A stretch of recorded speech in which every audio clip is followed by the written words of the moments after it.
Hi, welcome to Local Matters. Today we're going to have fun. I know I am, and I hope you do too. We've got a special treat in that we have David Larson with us here. He's the Engineering Career Pathways Director at McMinnville High School.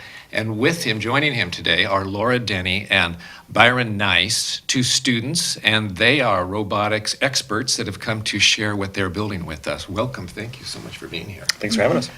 Well, we've got a studio full of robots here that we'll get to, but let's kind of build the story around all that fun. How did this start happening, David?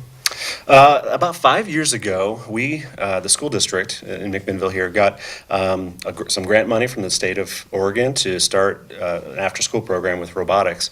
And actually, I should say that there were other robotics teams prior to that, but it was kind of a reigniting of the program. So that first year we had two teams, one at Patton Middle School and one at Dunaway. And then over the next few years, it grew really quickly where we doubled the teams at the middle school. And as those students were finishing their experience in the middle school and heading into high school, we wanted to make sure we provided an opportunity for them to continue exploring engineering through robotics. All right, so there's quite a bit of number of years. Laura, how long have you been involved? This is my fourth year. Okay, so you did start in at Patton? Dunaway. At Dunaway, Yeah. Okay, and came to high school thinking, okay, we're the robots. All right, good, they're here. I'm going to do that. How about you? Hi, this is my Byron? third year with robotics Okay. here. And Team Blackbird, Team Chronobreak. Yep. All right, fierce competitors? Yeah, you could pretty- say that, okay. probably. All right, it's pretty intense about competition. Yeah. So tell us about this competition. When is it, and what is it for, and how's it going? So competition for us is on January 27th. It all revolves around this game, and we got the game on early September. So we've been building our robots, building our robots all this season, and yeah. So the game is you have certain tasks. Yeah, we have certain tasks that we have to accomplish, like stacking blocks, moving these glyph jewel things. I don't know. And you've had... Byron, you want to grab one of the Yeah. glyphs down there? Yep. Yeah, great. So And we've- you've been in other, okay, these are the, Those are the glyphs. okay. And you Yeah. build a stack of those, and the higher you build your stack, the more The points more you get. points you get, yeah. So you've been in other competitions, other years with a whole different game. Yeah. And the robots are completely different because they're doing different tasks. Yep. So you start from scratch. Okay, we got to lift these blocks. Now what are we going to do? That must be kind of interesting. Yeah. Do you want to show us a little bit about lifting blocks? Sure. Okay. Well, let's get down on the floor and play. Sweet.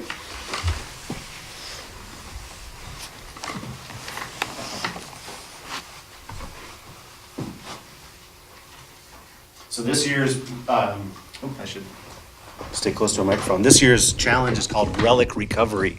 And so they have these cubes are called glyphs, and they have to stack them into what are called crypto boxes. Essentially, it's 3 columns you can stack them up to 4 glyphs tall.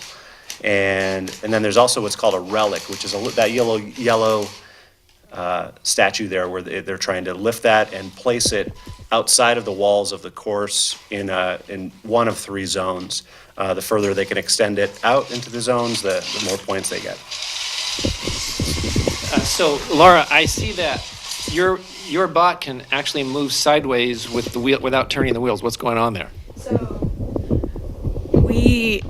we have what's called an H drive. So we have these omnidirectional wheels that are basically a wheel that has lots of little wheels that allow it to move forward, backwards, and then also sideways. And there's also a wheel in the middle that helps power it sideways, Okay. forming an H. So there's not a lot of steering. You don't have to back up and do one of these Right. things. Yeah. And you've got a whole different solution to that, don't you, Byron? What's going on here? Yes, I do. We're using a mechanism wheel setup. So basically what this is this is still a 4-wheel setup. However, each wheel is actually powered directly by their own motor. They are placed in a certain formation on the outside to where all of our kind of rolls are facing inward. That way that we are actually able to strafe right and left, which is side to side. But we're also able to move forward and backward, but also rotate with ease. And so kind of just benefits of having this is like in confined areas, we don't have to actually back up and turn our wheels as someone who might have a tank drive or something of the sort like that. Tank drive, okay. So Laura, can you set those blocks down? They're a little squirrely. Can you how's that gonna work? You know, you're in competition and it ends up like this, and oh my gosh, what are you gonna do? We're gonna try to stack them against this table leg. Boom. Oh! All right, so would you try again? What do you do in a competition? Yeah, we would probably try it again and see, or maybe we would just try and go get more blocks. All right, let's try it again. Right now, they're in the phase, right, as we're coming up about a week and a half from our first competition of trying to hone all their programming, get all the bugs worked out, as well as identifying some of the issues that they're having. Like you might see sometimes those glyphs go in a little crooked, and they're trying to find some solutions to keep them coming in nice and straight. There's a few times when they lift and flip, they've had some problems with the glyphs getting stuck underneath. What's their, what are you guys calling it? Your flipper? Yeah, the flap, and so they get the glyphs get stuck inside the robot and inside of all of our wiring, and so it's up, and we can't get any more glyphs. So. But you found a pretty good solution to that. Yeah, Are you able to show that? I don't know if you can turn it around when you flip it over again. Yeah. There's some gears grinding there. Normally you're not on carpet, you're on... Right, we're on foam mats. So. What you'll see is underneath this flap when it comes up, now that cardboard there is covered in silver and black tape, it looks like. Just kind of keeps things from getting stuck on the inside of their robot. So in a 2-minute round, if they were to have a glyph get stuck in there, they would be pretty much out of luck for the rest of the round and not be able to score any more points that way. But what was your method to make sure you didn't get a block stuck in there? We have that piece, this silver piece. You can inject with that. Well, it would just fall and go in, and then we also have the Well, that guards that spot where they could get stuck. Yes, and these turn both directions, so we can actually suck them in and spit them out. All right. Well, Byron, you've got another way to pick up these glyphs. Yes, I do. So another way that people have actually commonly in our robotics for this year's game, which is Relic Recovery, as said earlier, right now I'm having on the spot technical issues to where my servo actually did not initialize correctly, and so it is kind of sitting there and just flapping along. But our general idea is to where we are able to actually pick up the blocks, and then instead of having a mechanism that actually will lift and pop their blocks over like Laura's team Blackbird does, we actually just lift the blocks straight up. And then what that does is it allows us to get our 4 high. And so we actually have an 18 by 18 squared sizing cube that we have to fit all of our robot parts in. And this is across all of our robotics competitions with FIRST. There's a limit to how big the thing can be. It's got to fit in a box. Yeah, so there's kind of just general specifications with our robot. Again, there's the 18-inch sizing cube. However, we're also only able to have a certain amount of servos and motors. This year, I believe it's 8 motors and 12 servos, I believe is what it is. And so kind of just on our robot, we have different modules that we're able to use, which are kind of our white pieces that we have on our robot. This year, FIRST, which is our competition that we work with, actually introduced a new module, which is the Rev Expansion Hub, which my team doesn't have on, but Laura's does. And so we are actually able to have multiple different ways for us to actually connect our robot to our controllers with our phones. Hey, Byron, you mentioned lifting, but I think one of that's a really simple way of putting what's really a pretty complex system. Yes. Do you think you could explain a little bit about how that lift system works, as far as your different, how it lifts, what different mechanisms you're using, and how you decided to approach it that way? Yeah. So just kind of on our lift mechanism, of course, this varies from team to team. Different teams have different ideas with different brains. Ours is based off a chain and sprocket with just driven by a single motor. So we actually have a increase in speed that is just on ours. It's just so we, during competition, if we're on a time crunch, we're able just to kind of get things going faster. But then on the inside, it isn't as viewable. We actually have something that's called a rack and pinion. Actually, I guess if I would lift it up, you guys can see the rack, which is on the top here.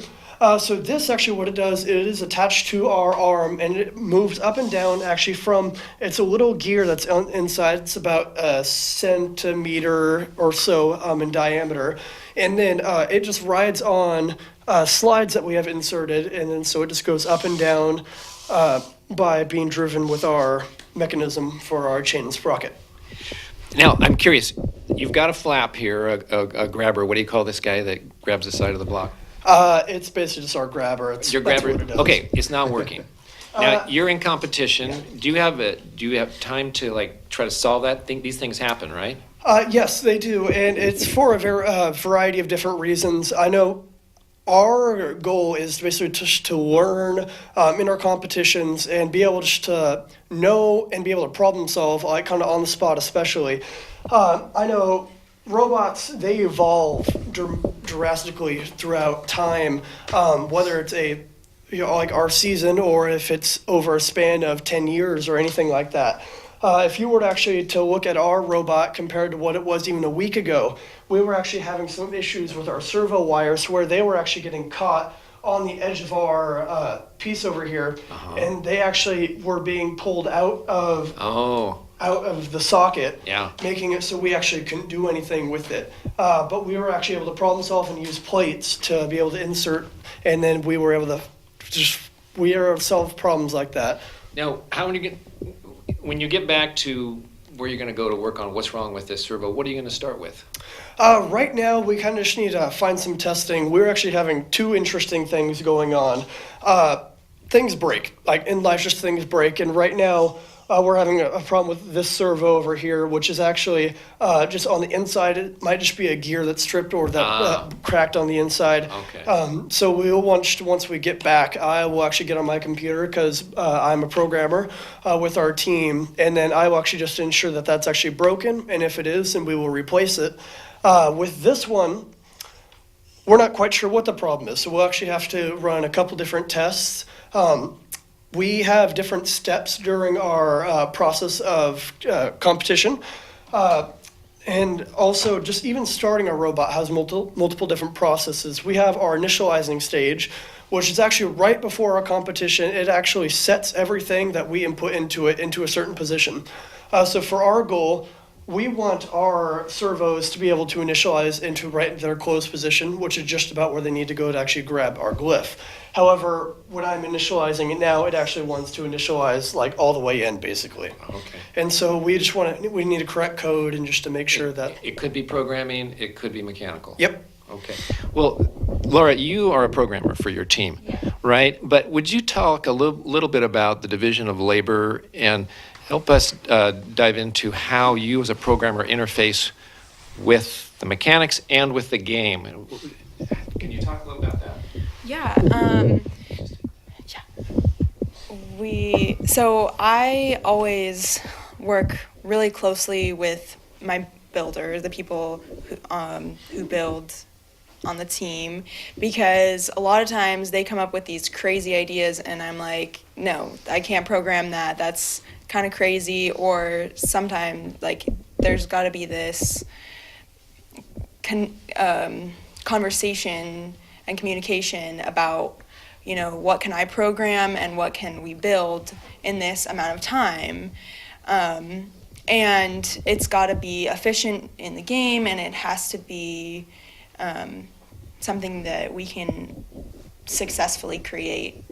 So, what kind of programming language do you use? Yeah, so we're using Java right now in Android Studio, which is kind of interesting. But Android Studio, Android is an Android phone? Mm-hmm. Okay, so it's an app, it's a platform Yes, on Android. yeah. And Java, I see that when you have apps on your phone, these programs that Right. just on your computer, they have Right. nothing to do with robots, but how does this Right. language connect with moving So motors? FTC developed an app that helps you program your robot, and so you're actually, when you program the robot, you are actually modifying an app that they created. So you can go online and download this app, and then you can go in and modify the programs and create your own new programs that will be used to create or move the robot. I've done some programming within a little microprocessor. Okay. And it would move an electron beam across the screen and write things and do hard things. I used to work at Hewlett Packard. That took a lot of iterations. You know, Right. you goof Right. a lot, Yes. right? Yes. So how long does it take you to rev up to just say, oh man, it was -5 instead of 5 or whatever? Yeah. How long does it take you to fix, you know what to fix, to fix it and get it back online? What does that process look like? For me, it's a lot of iterations and work.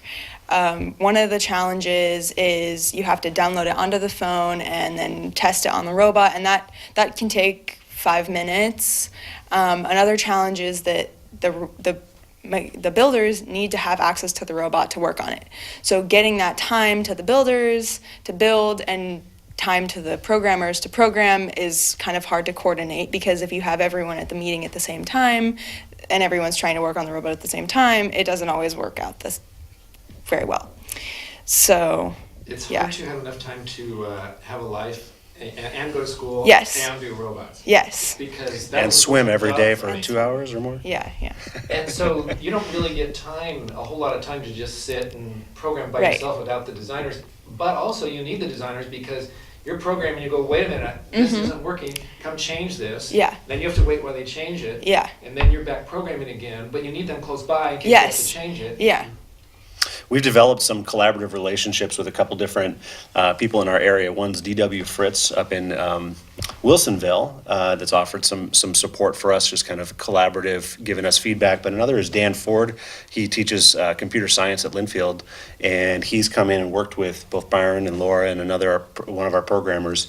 You want to tell them a little bit about some of the guidance he's giving you and some of the structure he's giving you for testing your programs? Yeah, Dan's been really helpful, especially for me. I'm not an expert in Java, so especially he's sent me tons of resources in learning the language. And in the beginning of the challenge, you have to do an autonomous period, which the autonomous period is basically a pre-programmed part. So there's a pre-programmed part where you have to navigate the course, and then there's the driver controlled, where you have driver controlled the robot. But I've always had challenges with the autonomous portion. So Dan has been really helpful in helping me kind of look at the autonomous and go step by step, figure out, okay, this is what it should do, and simplify it down and really look at how you should be programming it professionally.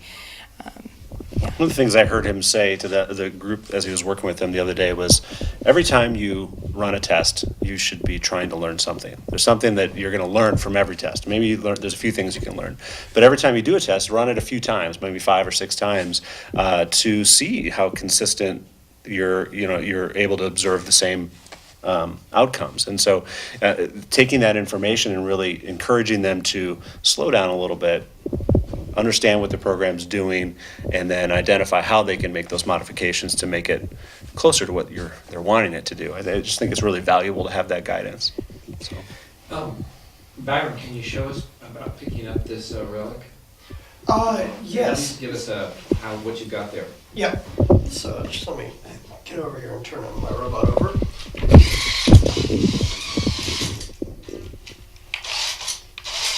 All right. So we part of our game, which there are 3 different segments of our game. We have our autonomous period and our driver control period and during our end game. So as talked about autonomous earlier, autonomous is just, it's a robot is running off pre-programmed instructions. And our driver control period is actually based off what we are as drivers, which I am also one from my team, also with another kid named Jose that's on our team. We are actually controlling our robot with the gamepad. And then our driver control period is, our end game is similar to our driver control period, and we are still controlling. However, there are actually other separate obstacles that are actually put in front of us for us to be able to do.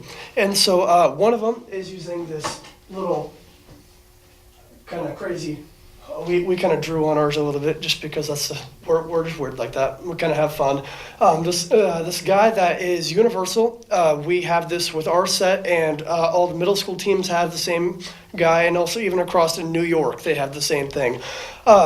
We are able to. Our goal is to be able to actually pick this guy up with 2 servos that we have actually placed at the end of our robot that actually extend through wires across a linear slide, which I will just show you guys in a little bit. We have, again with the criteria, we have limitations that we're able to do as far as also possible dangers that we have, which are including in wiring. So that's also another situation that we have to figure out as programmers and as wires and as builders especially, how to actually get it so we are keeping all of our wires safe in contact, so we're not compact, so we're not injuring any other robots, and we're also not creating any disturbances or anything with our robot. And so that is actually still a problem that we have as a team to solve. However, we do have our linear slide that is working right now. And so our goal is to be able to actually lift our relic, which is what this little yellow figure is called, over a 1-foot wall, and then actually be able to place it in 3 different zones that are outside of our game field that we are able to, if possible, stand up as we put it in there to also get extra points. And so in doing that, this is our end game that we're able to just kind of get that extra boost of points, which this is oftentimes what helps kind of determine if you are going to be like a rookie team, or like if you're a rookie, there's a good chance that you're going to have a hard time doing something like this just because it's hard to do. Now, Laura, your robot will also have at some device to pick up the relic. Is it similar to this? It is. We have something really, really similar to that, but it's in the shop. It's in the shop, yeah. We obviously working in the same space. There's a lot of collaboration between the 2 teams. So we found these slides that are actually come in a big kit. So both teams decided to use them to grab the relic. All right. I want to talk more about the competition, but just for a moment, I know there's another layer of this, and that's how you 2 volunteer to help out the programs in the schools that you came from, in Patton and Dunaway. Can you tell us a little bit about what you've done there? Yeah, well, I don't actually volunteer at Dunaway as often as I would like, but I did a little bit last year. But I know Byron volunteers a lot, and there's a couple other kids, and they volunteer to help out a lot of rookie teams, and that's kind of what MRA, McMinnville Robotics Alliance, is kind of all about, is about mentorship of a lot of the rookie teams, the new teams, because we're really not a new team.